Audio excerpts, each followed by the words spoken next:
اصلی کس از کس نباشد کم، چو جمله زاده من.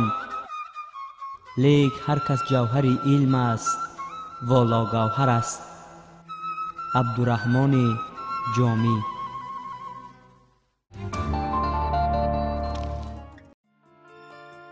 در سرگه علم و ادب و معرفت و خرد و دانشگستری شخصیت‌های قرار می‌گیرند که آنها با دانش و جهانبینی خود راه علم و عرفان را منور ساخته بهر رشد مکتب و معارف کشور حصه گذار می‌باشند. از زمره چنین اشخاص برنادل و دریادل راه معرفت که مدام ورد زبان عام و خاص به ویژه معارفچیان کشور گردیده است، آموزگار پرتلاش، سرمحصول، صاحب مکتب و خیرتمند و خوشبیان گلرو ستارова می باشد. شده دادن بعضی معماها، سوالنامه‌ها شما اندر تنقیصی می‌کشید. او زاده شهر پنجکنت ولایت سوغد است. سال 1953 در عائله زیایی به دنیا می آید. هنوز از سن تا مکتبی دلبسته مکتب و پیشه آموزگاری بوده. زندگی به آرزو شیرین نبود. زندگی را آرزو شیرین نمود. از آوان نورسی و کودکی فقط آرزو میکردم که آموزگار شوم. محبت کسب آموزگاری را در دل کوچک من پدر و مادرم دادند. خواهر پدرم آموزگار بودند. هر باره که وارد حوله ما می شدند، طرز لباس پوشیشان، سخنرانیشان، با کتاب الفبا از در آمدنشان، طرز یک با آداب تاجیکانه بستن رومالشان، همه همین رفتار و خصلت‌هایشان برای من خیلی خیلی مقبول بود و فقط آرزو میکردم که من نیز مثل عمم آموزگار شوم. 6 ساله بودم. مرا نمیخواستند که به مکتب دهند. بسیار گریه و ناله ها کردم. عمم همراهشان به مکتب آوردند. به همین من مکتب خوان شدم. سهم پدر نیکخواه و معارف پرور معلمه در بنیاد و کمالات فرزندان خاصه گلروی خاندان خاندان به نیکی ارزیابی می‌گردد. زیرا با هدایت و مصلحت پدر این گل دختر بر فضای دبستان و فراز و پهنای خیرت و دانش کشاده بال و پر و در نهایت زیر پهنای بالافشانه آرزو و هوس‌های دخترک این قله نیز طی گردید. پدر و مادرم آموزگار بودند. پدرم که خودشان شخصی معرفتناک بودند، اون کس ختم کرده دانشگاه معلم تیارکنی شهر تاشکند بودند که آن کس در سالهای 38 35 پیش از جنگی در تاشکند تحصیل کرده معلومات معلمی گرفته آمده در یکی از دهه‌های شهر پنجکنت به وظیفه دیرکتور مکتب فعالیت کردند. مادرم نیز معلمه بودند. بعداً به دیگر وظیفه ها گذشتند و دیگر کسب را انتخاب کردند. پدر و مادر من نهایت یک شخصانی زنده دل بودند. موسیقی گوش میکردند. ما موسیقی را گوش میکردیم در تحت نوای موسیقی های فارم رقص و بازی میکردیم. من همین محیط از آوان کودکی و نورسی در قلب ما شاید جا شده باشد که امروز ما نیز پیروی رفتار و کردارهای نمایان همون پدر و مادر که عائله های ما همین طور است. فرزندان من در خاندانشان، خواهرانم، دادرانم، خویش و تباران همه همین عادتهای پدر و مادرم را ادامه داده ایستادند. سالهای دانشجویی او نیز سپری شدند. سال 1975 دانشگاه دولتی آموزگاری تاجیکستان را با تخصص فیلولوگ ختم می نماید. فاکولتت زبان و ادبیات تاجیک فیلولوگ را ختم نمودم. معلم سعدالله نعیمبویف استاد بهترین من بودند. مهر علم فیلولوگیا دلم و جای کناندند. معلم نعیمبویف، معلم سعید سیفاللهیف، معلم اسمت اللهیف از زبان درس می دادند. انا معلم احمدов تاریخ ادبیات شناسی درس میگفتند. من به همین سن و سال رسیده باشم، اما اینقدر سالهای طولانی پسی سر شده باشدم، یگان لحظه و زمان از خاطرم نمی براید. شیرین گفتاری های استادانم، دفترهایی که موضوعهای آنها را به خیر می گرفتم تا حال نگاه می دارم. این چیز برای من یک چیزی مقدس است. بعضا در وقتهای آزرده خاطر بودنم ورق می زنم. گلرو که در این میان در برابر تحصیل اویله‌دار شده بود، تصمیم گرفت در کتابخانه فعالیت نماید و تحکرسیش را نسبت دانش پرقوت گرداند. ما خانه‌دار شدیم از بس که شوهرم بعد از ختم دانشگاه اگراری شهر دوشنبه برای ادامه تحصیل با اسپرانتور حجت‌هایشان را سپاریدند. بعد ما در محیط عائلوی به یک قرار آمدیم که من نیز حجت‌هایم را آورده به دانشگاه پداگوژی سپارم. فعالیت مهنتیش را در کتابخانه جمهوریوی به نام ابوالقاسم فردوسی آغاز نموده، بعداً در مؤسسه‌های تعلیمی به حیث مربی، معلمه، متدیست، جانشین دیرکتور، بعداً چندین سال در وظیفه دیرکتور مؤسسه‌های تعلیمی کار کرده است. با مکتب میانه رقم 52 ناحیه اسماعیل سامانی شهر دوشنبه به صفت معلمه زبان دولتی به کار شروع کردم.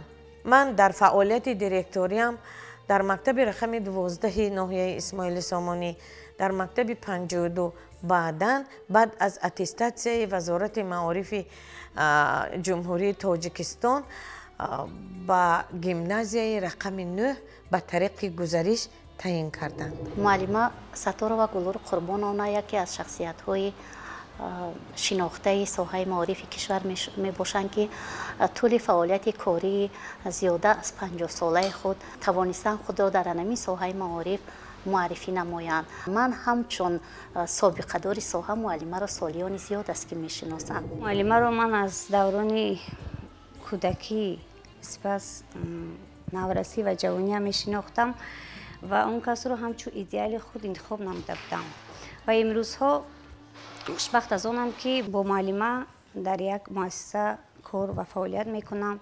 برای ما همچون استاد، مصلحتگر و همچون مادر گویم خطا نمیکنم، مادر معنوی ما هستند، برای اینکه ما با معلمه در تمام مشکلی هایمون به این کس مراجعت می نماییم و از روی مصلحت های اون کس کار و فعالیت می نماییم.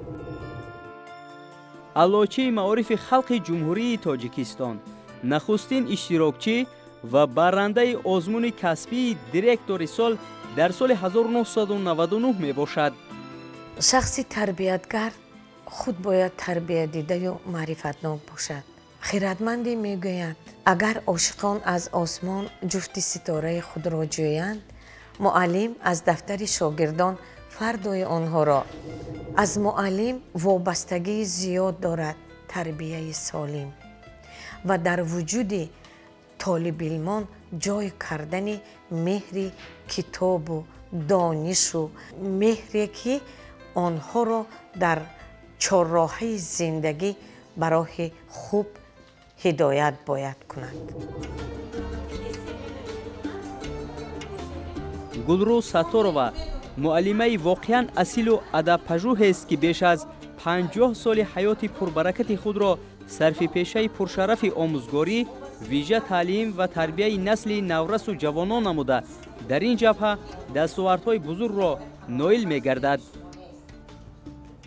امکانیت هایی که برای ما پیش از همه سرور دولتمان مهیا کردند و بیدرک نگفتند که ساحه ما ساحه کلیدی است. اینقدر امروز شاگردان ما روشن فکر هستند، اندیشمندانه رفتار میکنند و کتاب و کتابخوانی توجهشان زیاد است. خوشبختانه امروز شاگردان ما غالبان آزمون‌های زیاد هستند. در آزمون‌های صاحبی من فرض کنیم فروغ صبح دانایی، علم، فروغ معرفت، کتاب سرچشمه معرفت و دیگر و دیگرها.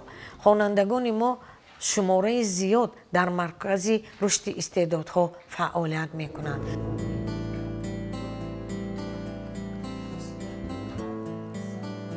او تا امروز به این سن و سال نگاه نکرده این گونه به سوی این دبستان راه پیش میگیرد، زیرا اهل همکاران و شاگردان که آموزگاران این بارگاه تعلیمی اند گلرو ستارова را انتظارند. به تعبیر تا روپودی کار در این گیمنازیا را خوب میداند و هر مشکلی که پیش آید معلمه راهنما و مشکل کشای آموزگاران و طالب علمان است، چرا که سالهاست اینجا شروع از آموزگاری عادی تا به سطح راهبری ایفای وظیفه کرده است. چیزهایی که با ما لازم است از معلمه میپرسیم و ما میآموزانند. هست خوانندگانی که مثال امروز روحیه خوب ندارند، هست خوانندگانی که خیلی کودک هستند، حالتهای روانی دارند و دیگر است. به نزد معلمه میبریم، با معلمه مشورت میکنیم، مصلحت ها میگیریم و معلمه با خوانندگان صحبت میکنند. حالتهای میشود که با پدر و مادران کارهای فرماندهی میگذرانند. در مؤسسه فعالیت داریم و شاگردان ما پیگیر تدریس علم و فنهای مختلف هستند. مؤسسه های ما مؤسسه های زمانوی است. در صنفخانه های تعلیمی همه شرایط ها دسترس هستند. معلمان صاحب کسب، متخصصان ورزیده امروز برای شاگردان درس میگویند. در حقیقت امروز ما همگان باید پیگیر دستور و سپارش های پیشوای ملتمان باشیم که برای ما اینقدر شرایط های خوب و ارزنده را فراهم آورده است. ما البته دوچند باید مهنت کنیم که دستاوردهایمان زیاد باشد. شماره اشتراکچیان در آزمون‌های صحوی زیاد باشند. فعالیت کاری معلمه را سرمشق کار خود قرار میدیم و از مصلحت‌های آنها ثمرناک استفاده میبریم. من فکر میکنم که چنین متخصصان ورزیده در ساحه معارفی امروزه البته ما با آنها نیاز داریم. آیا به پیشرفت سطح تعلیم و تربیت مصلحت‌های خوب میدهند؟ من فکر میکنم که تجربه‌ای که معلمه دارند ما از این تجربه باید زیاد استفاده بریم. خانه زیستش را دوم، مؤسسه را خانه یکمش میشمارد. معلمه گلرو ستارова زیرا اینجا با شاگردان مدام مشغول فعالیت پداگوژی پسیخولوژی است و آماده نمودن آنها در آزمون‌های فنی و شهری و جمهوریوی. همین است که همپیشگان از کارنامه‌های او به طور شایسته صفت می‌نمایند. معلمان جوانی که در مؤسسه کار میکنند از مکتب تجربه بوی معلمه استفاده برده. هنگامی که معلمه در همین مؤسسه راهبر همچون راهبر دیرکتور کار میکردن، در برابر سختگیر بودنشون حلیم و مهربان بودن که تمام اهل آموزگاران آن کس را حرمت و احترام به اندازه و حرمت خاص می نمودند. هر یکی ما با مصلحت‌های معلمه نیاز داریم. دارای تخصصی درجه عالی و علاجی معارف خلق می باشند. 2 کرات غالب آزمون دیرکتوری سال شدند. در طول فعالیت کاریشان یک قطار شاگردان آماده کردند. آبروی و نفوذ همین مؤسسه را برداشته در المپیادهای تا سطح جمهوریوی اشتراک نموده سزاوار جایهای افتخاری گردیدند و این از مهنت پرثمر معلمه درک می دهد. همچون راهبری سختگیر و سرطلب در ضمیر آموزگاران، نورسان و طالب علمان گلخن علم و معرفت افروخته آنها را در روحیه وطن دوستی، نیکبینی، احترام والدین، کلانسالان و اطرافیان تربیه می نماید. در صنفخانه های تعلیمی اکثریت متخصصان از روی تخته های الکترونی از تکنیک معاصر امروزه خوب و فراوان استفاده میبرند. من دلباخته ادبیات هستم. ادبیات رو بسیار میپرستم. بازی های بیت برک بسیار تشکیل میکردم که این خوانندگان رو کمتر فکرشان رو بیدار میکرد، خاطرهشان رو مستحکم میکرد.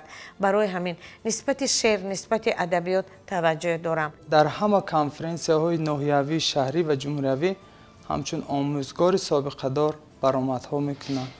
در همه چاره‌بینی های اهل معارفچیان جمهوری دعوت میکنند، احترامشان میکنند. 5 نفر خوانندهشان با مدال طلا муассисаро хатм намудааст.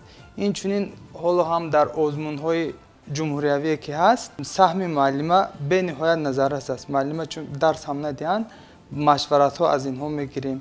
Адабиёту китобҳои зарурате ки аз хонаашон аст, то ҳатто оварда ба кӯдакҳо суҳбат карда, бо лафзи ширин, лафзи модарӣ, лафзи устодӣ дили хонандагонро ба худ ҷалб мекунанд. дар озмунҳое ки фуруғи субҳи доноӣ мешавад, иншои беҳтарину дигар бевосита муаллимаро ҳамчун ҳайати ҳакамон даъват мекунанд.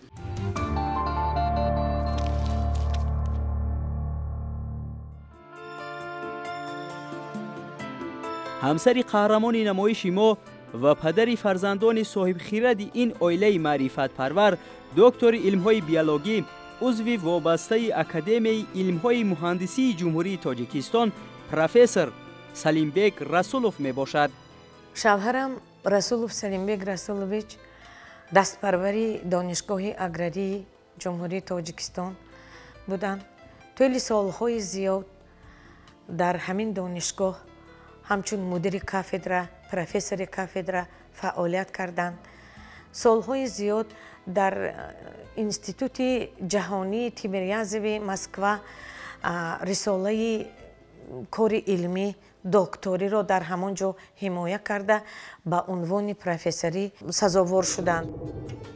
мавриди баёну арзандаи ситоиш аст ки дар ҳошияи ин намоиш ба чанд ҷанбаи ҳаёту зиндагӣ ва хидматҳои шоёну шоистаи доктори илмҳои биология профессор Салимбек Расулов рӯшанӣ андохт. таи ҳаёту фаъолияти пурсамари илмии худ профессор Салимбек Расулов бо масъалаҳои физиология, биохимия ва генетикаи растаниҳо, пахтапарварӣ, нишонаатомҳо, танзими кимиявии ҳаётгузаронии растаниҳо, пажӯҳишҳои илмиву амалӣ гузаронидааст. ӯ аз соли 1993 узви вобастаи Академияи илмҳои муҳандисии ҷумҳурии Тоҷикистон ва аз соли 2002 профессори кафедраи пахтапарварӣ, генетика, селексия ва тухмипарварии донишгоҳи аграрии Тоҷикистон ва аълочаи маорифи халқи ҷумҳурии Тоҷикистон мебошад. бо қалами профессор Салимбек Расулов беш аз 220 маводи илмӣ, аз ҷумла 3 китоб, дастурҳо ва мақолаву тезисҳо доир ба мавзӯъҳои физиология ва биохимияи растаниҳо, пахтапарварӣ, экология, тандурустӣ, ташкили истеҳсоли маҳсулоти кишоварзӣ ва ҳисоббандии пахта нашр шуданд. зиёда аз 147 мақолаи илмӣ доштанд ки дар саҳифаҳои рӯзномаву маҷаллаҳои Академияи фанҳо ба таб расидааст, чӣ дар Россия, чӣ дар Тоҷикистон ва чӣ дар берун аз марзи Тоҷикистон. аспирантҳое ки дастпарварони он кас буданд, имрӯз дар Москав, дар Эрон қарор доранд ки маҳрум Муаллим роҳбари кори илмӣ ин олимони ҷавон буданд. маврид ба зикри хос аст ки аз ҷониби профессор Салимбек Расулов бори нахуст дар таҷрибаи ҷаҳонии растанипарварӣ консепсияи физиологияи риояи рушд ва ҳосилбандии пахта ба воситаи танзимкунандагони биологии тозаи экологӣ ки имконияти гирифтани ҳосили баландро таъмин мекунад, дар намудҳои мавҷудаи ҷаҳонии зироати пахта таҳия гардидааст. пажӯҳандаи тоҷик Салимбек Расулов бори аввал дар пахта тағйирёбии фаъолияти гормонҳои мавҷударо дар давраи нашъунамои растаниҳо бо таъсири маводи фаъоли физиологӣ ва ба танзим даромадани сабзишу инкишоф ва ҳосилбандии пахтаро муайян кардааст. кори илмии ин кас ба пахтаи тоҷик даровардани дигаргунӣ ки мо барои ихтирои пахтаи ранга аз нуқтаи назари генетикӣ кори илмӣ бурданд. доим адабиётҳо ки ба забони русӣ буд, муаллим дар назди худашон вазифа гузоштанд ки ман бояд китоб нависам. дар бемории худ нигоҳ накарда дар ҳаҷми 548 саҳифа китоб нависта با نام بنیاد پخته‌پروری کتابро چاپ کرده دسترسی کتابخانه دانشگاه اگراری کردند که دانشجویان و آموزگاران دانشگاه همچون یک دستور استفاده میکنند. سال 1983 نتیجه تحقیقات‌های علمی پروفسور سلیمبگ رسولوف سزاوار مدال طلای نمایشگاه کامیابی‌های خواجگی خلق اتحاد شوروی دانسته می‌شود. نوع جدیدی پخته زرافشان یک که مؤلفش پروفسور سلیمبگ رسولوف میباشد از روی خصوصیت‌های محصولناکی و نوع‌های رایج برتری‌های بیشتر را دارا است که من بعد به استحصال ساحه پخته‌پروری جمهوری تاجیکستان تکان تازه میبخشد. باید قید نمود که زیر تحریر عالم سرمحصول سلیمبگ رسولوف بیش از 12 کارهای نامزدی و 7 رساله دکتری به حمایه رسانیده شدند.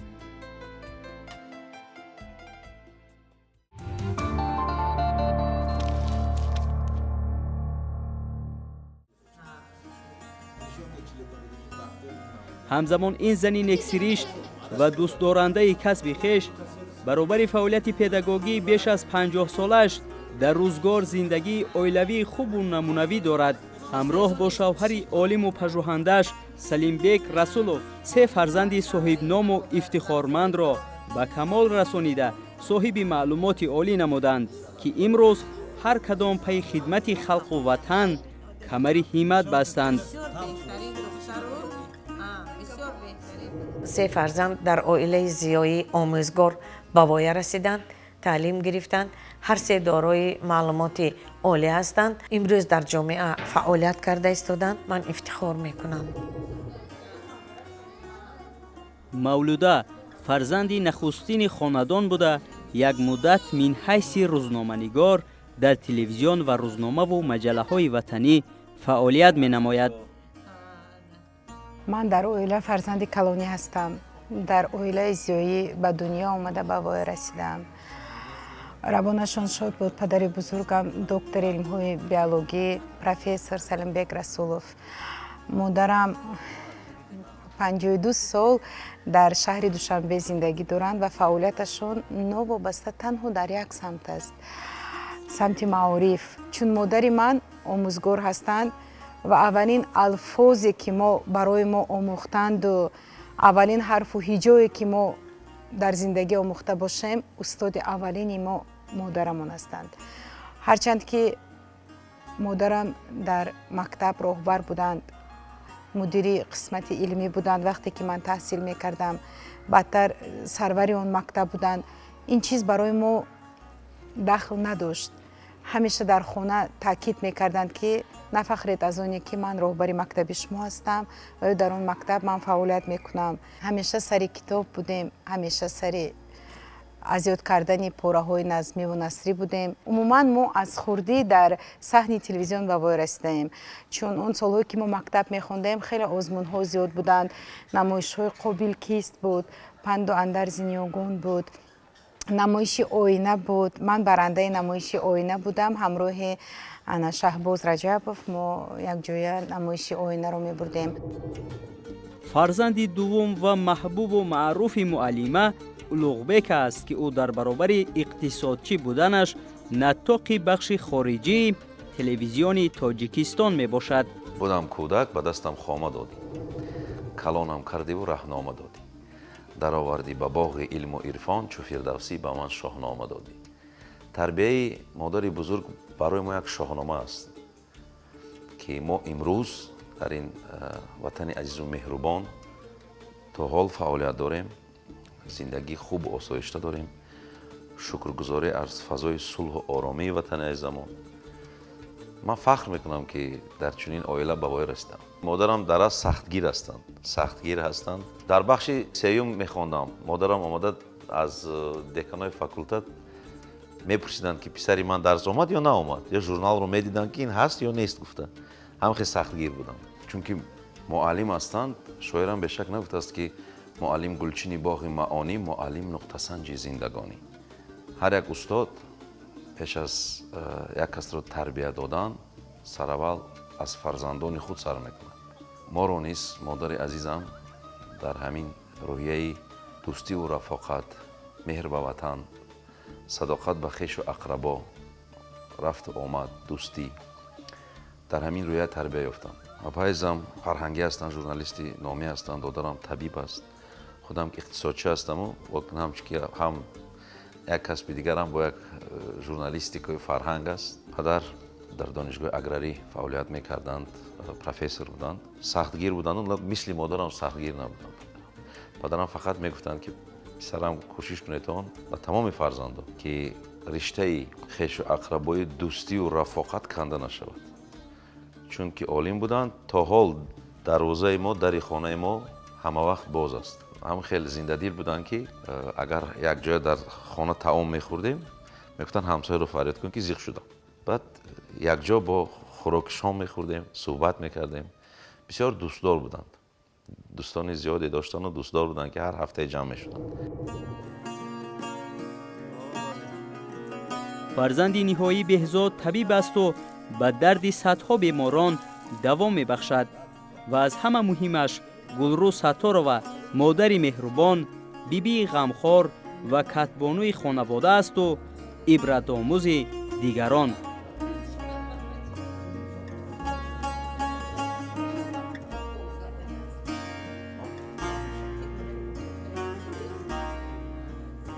خوشبختی گویم میارزد، خوشبختند مادرم، چون خیلی همسری خوب، همسری دریادل در برشان بود.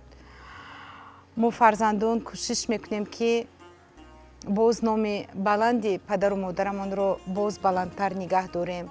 فکر میکنم اختری از همه بلندترین و پولجیلاترین برای من این مادرم هستند.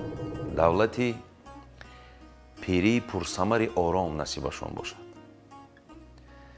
وقتی فرزندا رو، نبیره و ابیره رو بینند، خوشحال باشند. زندگی باز دشواری‌های زیاد دارد، بعضی پیراهه‌های ناهموار دارد.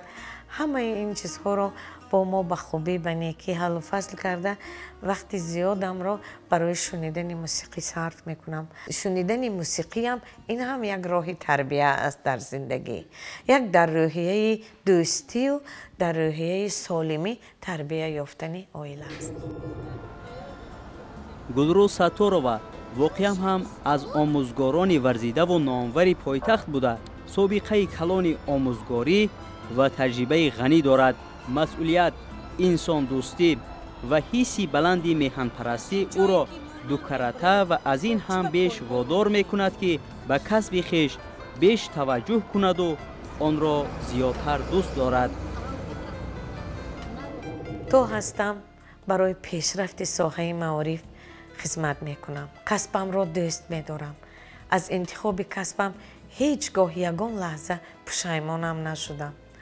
خیلی که شاعره بحرینسا میگه من زنم موجود آتش پیکری آتش نهاد، هرگز از زن بودنم یاران پشیمان نیستم. هیچگاه با تأسف بر زبان نآوردم که چرا از جمله مردان میدان نیستم.